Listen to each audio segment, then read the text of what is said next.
नमस्कार। बढ़ते हैं अगले पाठ की ओर। पाठ संख्या 22।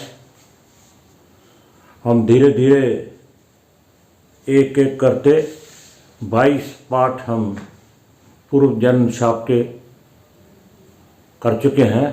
लगभग इतने ही पाठ और हो जाएंगे, क्योंकि अभी हम चौथे शाप की बात कर रहे हैं।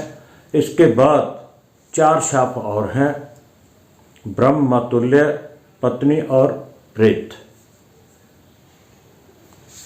तो जो भी बात हम सीखें बड़ी मजबूती से और शास्त्रों के अनुसार सीखें। मेरा यही लक्ष्य है कि आपको उन शास्त्रों का पूर्ण ज्ञान हो जो मेरे टीचर ने, मेरे गुरु ने मेरे को दिया है। मैं आप तक पूर्ण कोशिश करता हूं पहुंचाने की। तो भ्रातृ शाप के लिए मैंने पहले भी कहा था कि लगन, थर्ड हाउस, तीसरा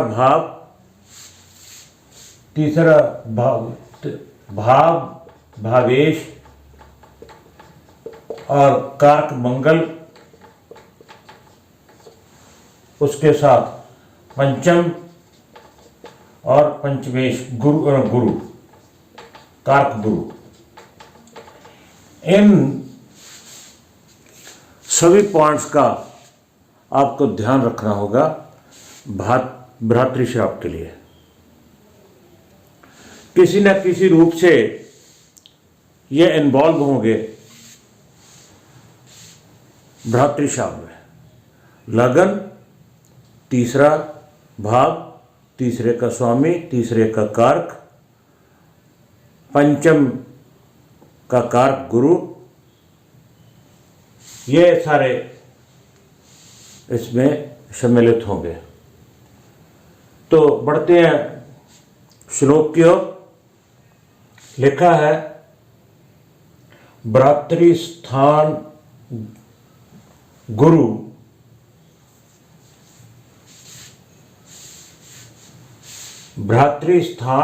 गुरु नीचे, और कहा गया नीच का होकर। अगर गुरु नीच का किस में होता है? आप सबको माना है मकर राशि में। मकर राशि में छोटे सा उत्तरिका बनाते हैं। भ्रातृस्थान तीसरा, यह गुरु है, और गुरु कौन सा है? नीच का। तो नीच का कैसे हुआ? मकर राशि में। तो इसका अर्थ क्या हुआ? वृश्चिक राशि की पत्रिका है। ये क्लियर हो गया कि ये जो योग बता रहे हैं प्राच्य जी, ये वृश्चिक राशि में ही संभव है। भ्रातृस्थान गुरु नीचे, मंद पंचम गे। मंद पंचम गे, यहां पर मंद का अर्थ है शनि। शनि कहा गया पुत्र स्थान में, सुत स्थान में, पंचम में। और उसके बाद नाश स्थानम तू चंद्रराव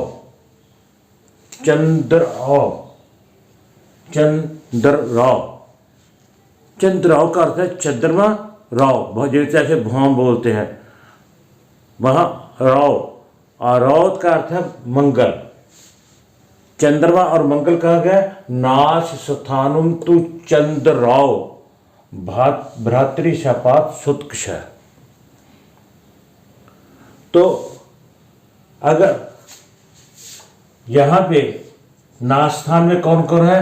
चंद्रमा प्लस मंगल, ये दोनों अष्टम में है। मंगल क्या है? लगन का स्वामी। चंद्रमा कौन है? भाग्य स्थान का स्वामी, नवेश है। तीसरे में कौन है? गुरु। और पंचम में कौन है? शनि। शनि कहाँ का स्वामी है? तीसरे का। और गुरु कहाँ का स्वामी है? पंचम का। पंचम और तीसरे का परिवर्तन है, मगर इसे अच्छा नहीं माना जाता, क्योंकि तीसरा अशुभ स्थान है। केंद्र त्रिकोण का परिवर्तन तो राजयोग बनाता है, मगर अगर तीसरे और पंचम का जो परिवर्तन योग है ये अशुभ योग है, तो पंचम भी पीड़ित है, लगन भी पीड़ित है, नवमेष भी पीड़ित है, और मंगल तीसरे का कारक भी है, और गुरु कहाँ चला गया? अशुभ स्थान में चला गया। अगर ऐसा होता है तो प्राची जी कहते हैं भ्रातृशापात सुतक्षय। ये जो कॉम्बिनेशन है ना, सिर्फ और सिर्फ वृश्चिक राशि में ही बन सकता है, क्योंकि भाग्य स्थान का स्वामी और लग्न का स्वामी नाश स्थान में गया हुआ। अगर कोई और होगा, लग्न होगा, तो अगर चंद्रमा लग्न का स्वामी हो गया तो मंगल नवेश नहीं हो सकता, क्योंकि मंगल और चंद्रमा की युति मंगल कारक है। अष्टम में आया और भाग्य स्थान का स्वामी चंद्रमा अष्टम में आया। ये सिर्फ और सिर्फ इसी लगन में पॉसिबल है, किसी और लगन में पॉसिबल नहीं होगा, क्योंकि गुरु जो है नीच का हो गया और अशुभ स्थान पे बैठा है। पंचम स्थान जो है वो भी पीड़ित हो गया, लग्नेश भी पीड़ित हो गया, भाग्येश भी पीड़ित हो गया। ऐसा करने से भ्रातृशापात सुतक्षय, और हानि किसकी होती है? सिर्फ और सिर्फ संतान की, और किसी किस्म की कोई हानि नहीं होती। बढ़ते हैं दूसरे श्लोक की ओर। दूसरे श्लोक में क्या कहा गया है? तनु स्थान दीपे ऋषभे, तनु स्थान दीपे ऋषभे भौम पंचम गे यदि। ऋषभ कौन सा स्थान है? 12वां। 12वें स्थान में कौन गया? तनु स्थान दीपे। तनु स्थान लगन, लगन का स्वामी कहाँ गया? यहां पे लगन लॉर्ड, लगन लॉर्ड यहां पे आ गया। पहले का स्वामी 12वें में, यानी भौम पंचम गे यदि, और मंगल को कहां आ गया? पंचम में। रंध्रे सपाप पुत्रेशे, और रंध्र स्थान में कौन है? पुत्रेशय। 5वां और 5th लॉर्ड है, 5th लॉर्ड, और किसके साथ? प्लस अशुभ पाप। रंध्रे सपापे पुत्रेशे, पापी ग्रह के साथ, अशुभ ग्रह के साथ युति करके पंचम का स्वामी अष्टम में चला गया। पंचम मेष पीड़ित हो गया, तीसरे का कारक पीड़ित हो गया, लगन पीड़ित हो गया। ये जो कॉम्बिनेशन है किसी भी लगन में हो सकता है। यहां कोई पर्टिकुलर लगन की बात नहीं की प्राशद जी ने, ये किसी भी लगन में कॉम्बिनेशन बन सकता है। लग्नेश कोई भी हो, अगर वो 12वें में चला जाए और मंगल जो है पंचम में आ जाए और पंचम का स्वामी अष्टम में चला जाए, और साथ में कोई भी अशुभ ग्रह हो, शनि, सूर्य, क्योंकि मंगल तो यहां आ गया, राहु, केतु। अगर मेष लग्न होगा तो पंचम का स्वामी कौन होगा? सूर्य। सूर्य अगर अष्टम में चला जाता है, साथ में शनि है,